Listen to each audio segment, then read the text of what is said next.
Donc, je suis le docteur Catherine Monpère, je suis cardiologue et je me suis intéressée tout au long de mon parcours professionnel à la prévention des maladies cardiovasculaires, à la réadaptation cardiovasculaire. Et je suis également coprésidente de la commission Cœur de Femmes à la Fédération française de cardiologie qui s'occupe depuis quelques années des spécificités des maladies cardiovasculaires chez les femmes.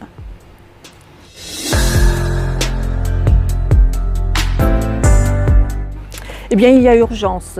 Il y a urgence car les maladies cardiovasculaires restent la première cause de décès chez les femmes.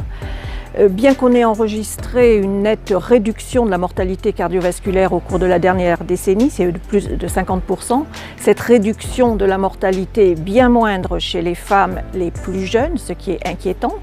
Et lorsque l'on regarde les hospitalisations pour infarctus du myocarde, on voit une augmentation réellement inquiétante des infarctus chez les femmes jeunes de moins de 54 ans, à un âge où normalement elles devraient être protégées par leurs hormones.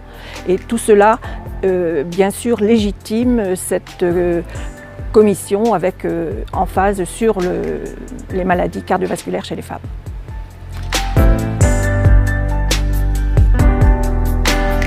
Comment expliquer cette surmortalité chez les femmes? Les raisons en sont multiples. D'abord chez les femmes, où on constate depuis quelques années une réelle explosion des facteurs de risque traditionnels, en tête desquels vient le tabac bien sûr, mais également les autres facteurs de risque. Et on sait que 80% des maladies cardiovasculaires seraient évitables par les modifications du style de vie.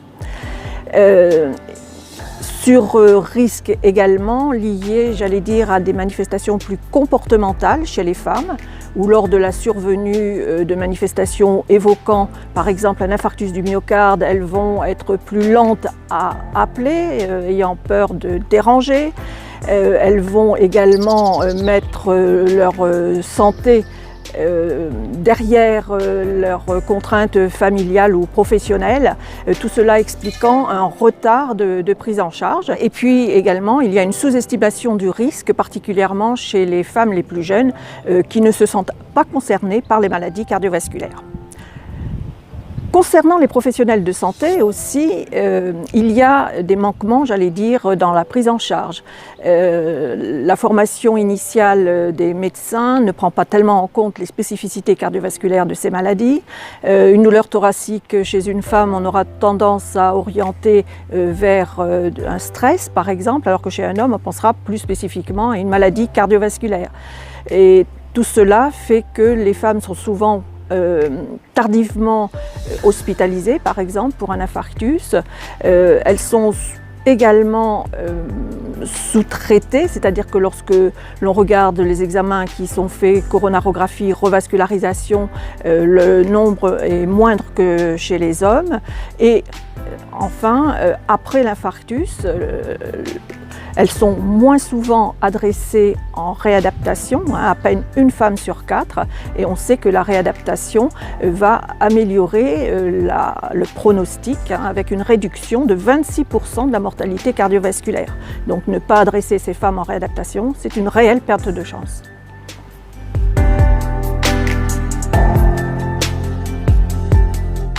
Alors les facteurs de risque sont effectivement différents.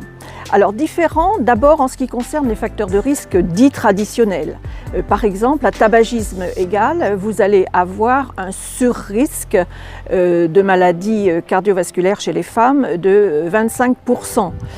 Il est intéressant de noter également que lorsqu'une femme est hospitalisée pour un infarctus et qu'elle a moins de 40 ans, c'est que c'est une fumeuse dans 80 à 90% des cas. Donc, tabac, bien sûr. D'autres facteurs de risque, je pense en particulier au diabète, je pense à l'hypertension artérielle. Et là, à chiffre de pression artérielle égaux, à durée de diabète égale, il va y avoir également un surrisque chez les femmes de développer une maladie cardiovasculaire. Il est important de noter également qu'à côté de ces facteurs de risque traditionnels, donc qui sont les mêmes que chez les hommes, il va y avoir des facteurs de risque qu'on appelle spécifiques, qui sont encore mal connus et qui ont trait à l'imprégnation hormonale, aux différents âges de la vie des femmes. Ça peut être l'incidence chez les femmes les plus jeunes d'une contraception par œstroprogestatif qui, associée au tabac, est un réel risque de maladie cardiovasculaire. Ça peut être également lors de la grossesse chez les femmes. Certaines grossesses peuvent être pathologiques, compliquées d'une hypertension, d'une prééclampsie, d'un diabète gestationnel. Alors, au cours de la grossesse et jusqu'à l'accouchement, ces femmes sont bien suivies, bien sûr, mais on oublie que ce sont des marqueurs de risque majeurs de développer dans les années qui viennent et assez vite une maladie cardiovasculaire, et cela doit induire bien sûr une prévention spécifique chez ces femmes. Et puis, troisième élément également au niveau hormonal, c'est la ménopause, où là la femme va donc être privée de ses hormones œstrogéniques, donc va perdre effectivement cette protection, et là on arrive à un véritable tournant au niveau métabolique avec une augmentation du cholestérol, avec des chiffres de pression artérielle plus importants, donc un risque de développer des maladies cardiovasculaires qui progressivement vont être à l'égal du risque chez les hommes. Concernant les facteurs de risque, on cherche actuellement à évaluer le risque de survenue dans les 10 ans d'un problème cardiovasculaire, d'un risque de mortalité cardiovasculaire par ce que l'on appelle des équations de score de risque. Or, ces équations de score de risque actuellement sont réalisées avec des ABAC qui concernent essentiellement les hommes. Donc la Fédération française de cardiologie est en train d'élaborer un travail de recherche qui est une étude qui s'appelle E3N, qui sur une cohorte de plus de 100 000 femmes qui sont suivies sur 2 générations vont permettre de déterminer quels sont les facteurs spécifiques aux femmes et de construire une échelle d'évaluation du risque chez ces femmes.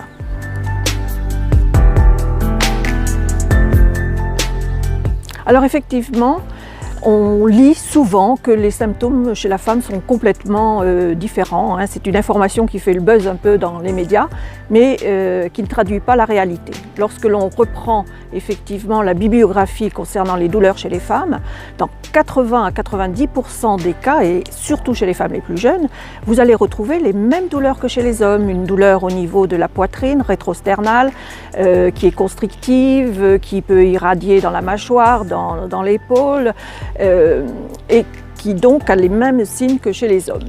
Dans un quart des cas, et c'est peut-être ce qui fait la différence, on va retrouver d'autres signes associés à ces douleurs thoraciques et à un essoufflement qui est fréquent, comme des troubles digestifs à type de nausées, de vomissements, la sensation de palpitations, des sueurs, qui peuvent quelquefois faire orienter vers un diagnostic différent de celui de l'infarctus. Mais on retrouvera toujours cette douleur thoracique et toujours chercher à la mettre en évidence. Alors c'est la raison pour laquelle on est en train de voir si l'intelligence artificielle ne peut pas aider au diagnostic de ces douleurs, ou selon la façon dont la femme va rapporter ces manifestations, il va y avoir une analyse avec un logigramme qui permet d'orienter plus facilement vers une origine cardiovasculaire qu'un stress par exemple.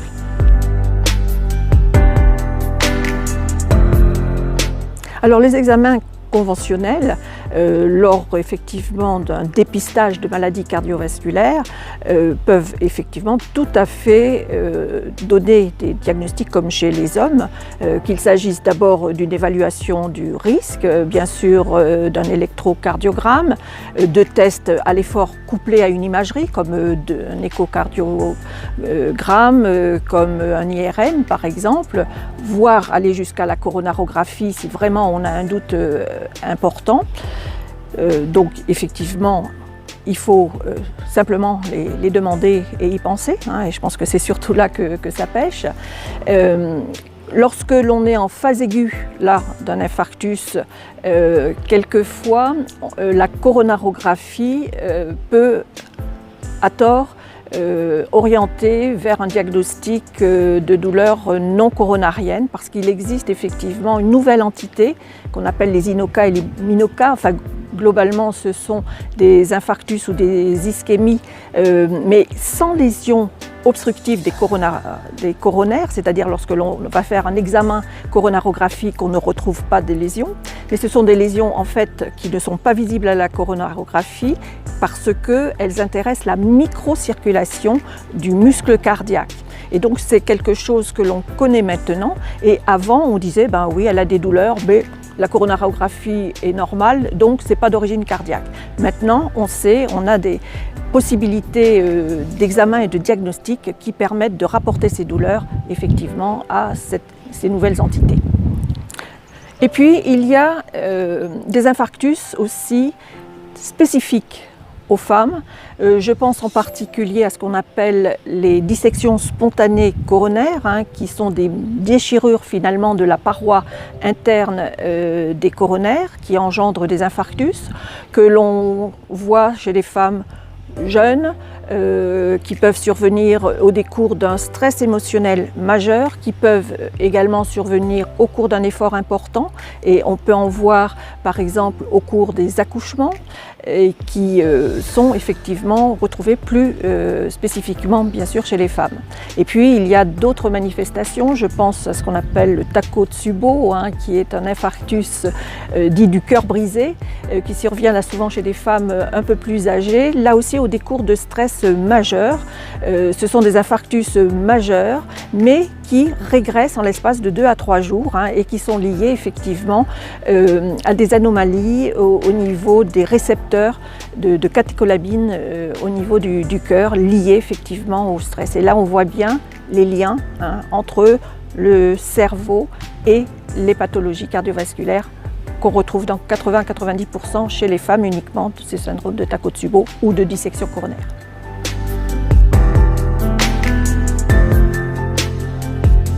Comment effectivement améliorer cette prise en charge?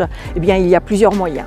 Le moyen le plus important, c'est informer, et cela, le faire au plus près des femmes. Au cours de manifestations, comme celle du colloque Inter-Elle actuellement, par exemple, et puis donner effectivement plus d'ampleur en utilisant des réseaux qui existent déjà. Je pense en particulier au réseau de médecine du travail, puisque souvent le médecin du travail est le seul médecin que voit la femme au cours de sa vie professionnelle, et ça peut être effectivement un moyen extraordinaire de sensibiliser les femmes à leurs risques et donc en réduire les conséquences. Donc ça c'est une première chose. Il y a également les travaux qui sont générés par la Fédération française de cardiologie dans le cadre de la commission Cœur de Femmes, avec récemment donc l'actualisation d'une brochure qui est facilement accessible et téléchargeable sur le site de la Fédération française de cardiologie et qui donne des conseils faciles et pratiques pour les femmes pour protéger la santé de leur cœur. Voilà, ce sont des moyens importants. Et puis il ne faut pas également oublier une autre facette qui est celle de la formation de nos professionnels de santé, dans la formation initiale des médecins, des infirmières en particulier. Et également, j'allais dire au-delà, c'est favoriser tout ce qui peut être les travaux de recherche, car actuellement très peu de femmes sont incluses dans les recherches et cela aboutit effectivement à des préconisations qui concernent essentiellement les hommes, mais qui sont appliquées aux femmes et quelquefois à mauvais escient. Par exemple, pour le traitement de l'hypertension, il va y avoir plus d'effets secondaires chez les femmes parce que souvent les doses ne sont pas correctes. C'est un premier exemple. Et puis, il faut également, pour nos collègues médecins, femmes, les inciter également à diriger le plus possible des études de recherche. Et on s'est aperçu que lorsque c'était les femmes qui dirigeaient ces recherches, eh bien, il y avait plus de patientes femmes inclus dans ces études. Donc on a encore beaucoup de travail à faire, un travail qui est passionnant, un travail de recherche, un travail d'information. Et ça n'est que le début.